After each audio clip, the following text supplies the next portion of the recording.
Happy Thursday, my faithpreneurs. Today we are going to unpack sales mindset, sales energy, and how to have some productive sales conversations without burning our leads.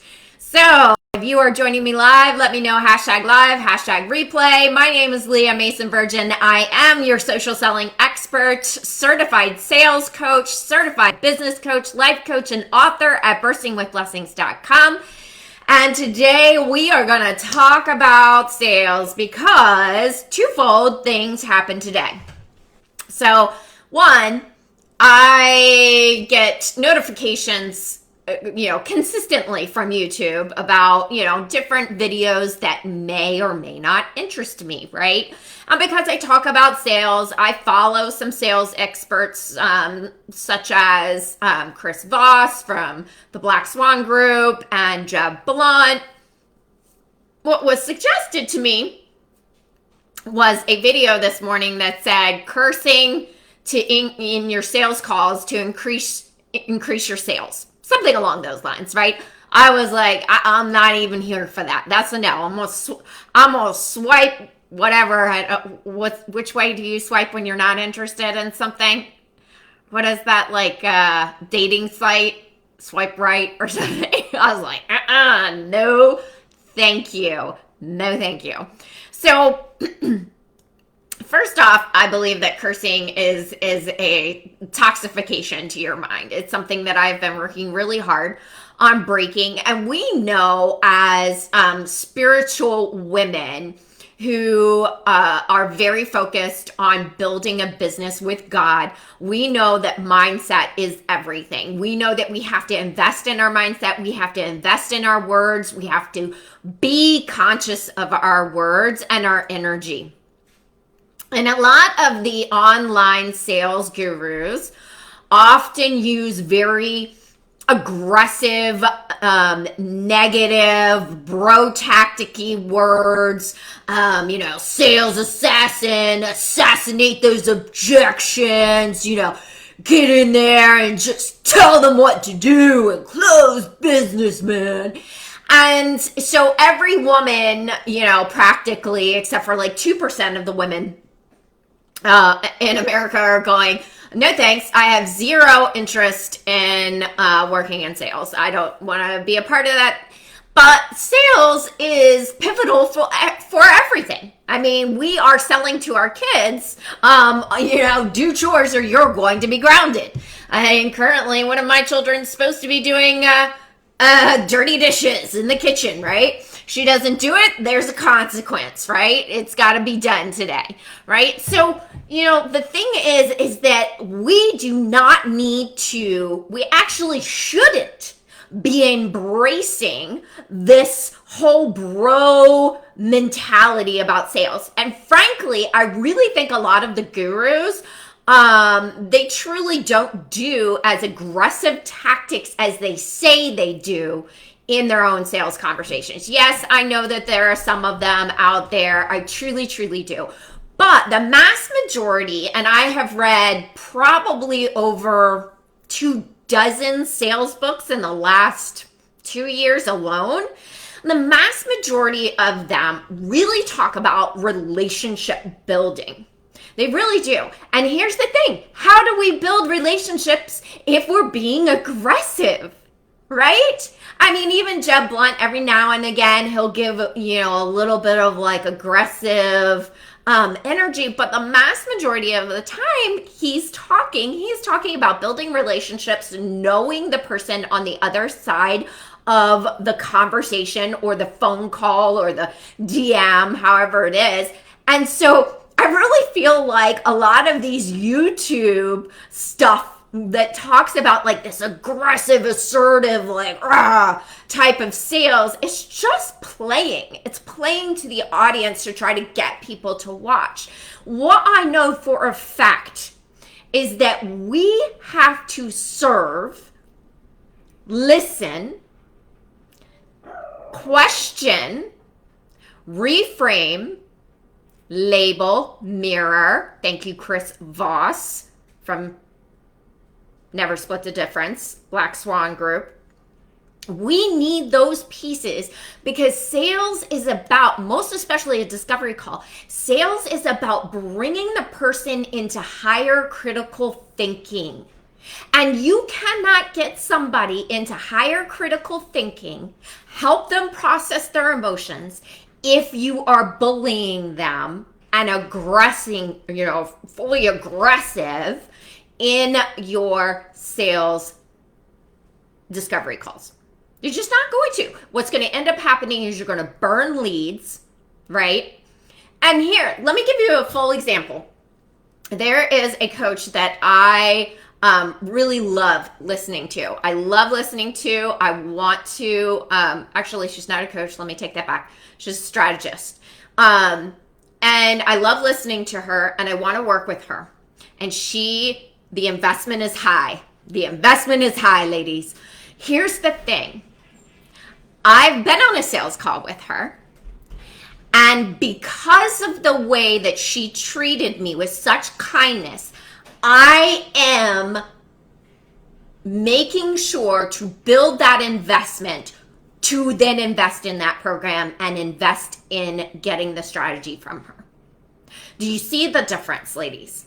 And you guys probably already know this. I'm sure all of us, and I'm probably preaching to the choir, you guys have probably been on a sales conversation where you're like been bullied. I will never forget.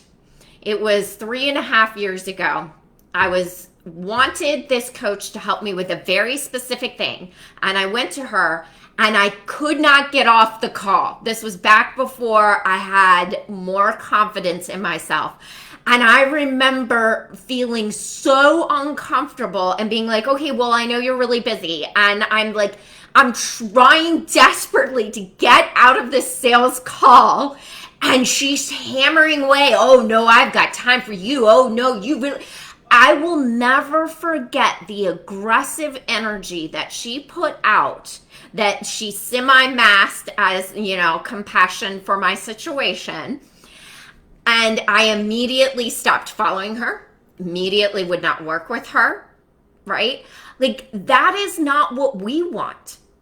We want to have that compassionate empathy to listen and to learn. And trust me, ladies, I work with my clients about bringing down the anxiety of having a discovery call, right? Discovery calls are just, I love them. I literally love them. And you guys are probably like, how can you love them? But really, I love them because the mentality that I go in with is I can't wait to learn more about this person and to see how I can serve them and to see if it's a right fit. Thanks, my friend. That, when you go in with that mentality, sure, you're going to still have some nerves until you have more sales conversations under your belt. And every now and again, I get a few little nerves. Especially if I'm talking to, what I consider a higher potential client, right? If I'm going in to revamp their entire sales system and train their team, like that's a little more intense for me, right? But my friends, like when we have that energy of like, I'm going to ask the questions, listen, label, mirror, reframe for them, walk them through into realizing the questions that they didn't even know they needed to ask or needed answering. Right there, ladies, when we have that energy of like, I can't wait to help this person start to really critically think through, and the two of us are going to pull out the questions and the thoughts that need answering for them to make the decision that serves them best. My biggest mentality is, yes, I'm going to have a confident energy, because if you don't have confidence in what you are selling, right, the outcomes that you can do, because trust me, been there. When I started this business, guys, I was like, hey, can I make sure and give the right outcomes? Is my programs good enough? Right? Like I had that energy, right? But now knowing, right, the fruit that everyone gets when they work with me, like I'm very confident in that. So then the only thing that I need to do is sit down and say, are we aligned? Spiritually, mentally, do I know that 100% that I can serve them? Because here's the other thing, guys. I never want to bully somebody into coming into my program if it's not a good fit, because what ends up happening? A, they're going to want their money back. B, they're going to not show up if it's like a group program or a course or whatever, right? And then you don't get a good referral or collaboration partner or, a testimonial, right? Like we need to come in with the idea, like, I'm okay if they tell me no, right? Like I'm okay if they say, you know what? Because I'm not the cheapest coach. Seriously. And I am not sorry about that. I'm not the most expensive one out there because, there's the masterminds up in the 20 and 50K range, right? That are all about sales and all the other things, right? I know if somebody says to me, I just don't see how I can budget this. What I'm going to say is that's okay. Like, let's talk it through and then let's figure out a way that I can at least give you some tips now so that you can get another couple of clients so that you then can come into my programs, right? That is the difference maker, ladies. Like we have to have a mindset of like, how can I give them a little bit of information right now so that they can come into my program later, right? Like it's where I am with the strategist that I want. Like she knows, like I'm literally like, and I stalk her and she knows it. Like I am listening from her. I am learning, I'm building, and I will have her as my strategist in the back end for my marketing. It might take me a little bit. She's definitely not the cheapest, but she is the one that I resonate with, right? Like that's the way we need to think, is how can I get those, pull the questions and the thoughts and the concerns. How can I empathize with whatever budgeting constraints that they have? Do they not have any, clients right now? Or, how would they be better fit for my sales course first before one-on-one coaching? Right? Or are they in a place where they're like, right now I am investing and I'm ready to put this on a credit card because I know within 6 weeks I'm going to have clients, I'm going to have increase, right? Like that's where we need to come from in terms of the mindset, confidence, serving, the right questions. And here's the thing, right? A lot of like the sales scripts out there are very like yes based. We are in a society that is done with micro yes. Let me just tell you, done with it, right? Like that whole, whatever that funnel guru, whatever, it's all, and pretty much all the gurus, it's like get to yes. It's like micro yes, micro yes, micro yes. Here's what happens with that. And the research is bearing this out. So listen carefully. The research is bearing out that anytime somebody says yes, they feel defensive. They feel like they're being manipulated into something.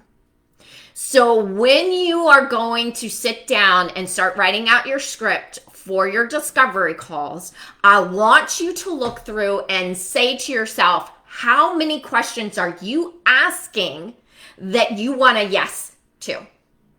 And then I want you to flip them around to get a no-based question that gives you more information. So let me give you an example. Would it be difficult for you to budget this program right now?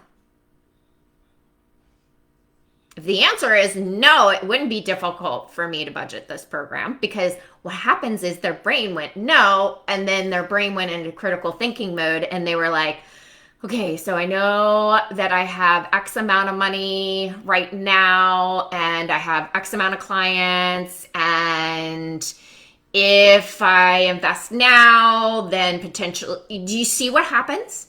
Do you see what just happened? Because I asked a no-based question. Okay, so a no based question gets you critical thinking. A yes based question gets you manipulation energy inside of their mind, and now they're wary. They're wary about where you're going. How are you going to manipulate them? Everybody's got baggage about sales conversations, guys. Everyone, okay? So, like Chris Voss teaches, because I teach based off of his information, is we have to get to know based questions, right? So, we have to also use labeling and mirroring so we can get the person to think through what they just told you. They're nervous too. They're on the sales call because they know that they want to talk to you. They know they want to get answers, but they're nervous. And what happens when we're nervous, guys? Okay, our brain, critical thinking, shuts down and we go into fight or flight. Okay, so what no-based questions can you ask and write down, because you want these answers? You want them in critical thinking mode. You want to be able to walk them through without aggressive energy, but with joyful, empathetic, confident energy, right? So we ask things like, would it be out of the question? Here's a no-based question to answer, right? Would it be out of the question to consider increasing your ad spend? Right? I mean, I'm making these questions up. But this is the thing that you really have to start thinking about when you are doing sales conversations. If you are A, not going to burn your leads, B, going to help your potential clients get into critical thinking mode, and C, close more clients. Right? Okay, so now that you know all of that, I want to invite you to get on a call with me, message me sales, and let's talk about your sales script, how you're closing deals, how to increase your close rate, and what your sales messaging is right now in the online space so that we can get your revenue up. So remember, it is not about aggression. It's about confidence, the right questions, and helping serve people. Amen, amen. All right, my faithpreneurs, I will see you in tomorrow's daily devotional.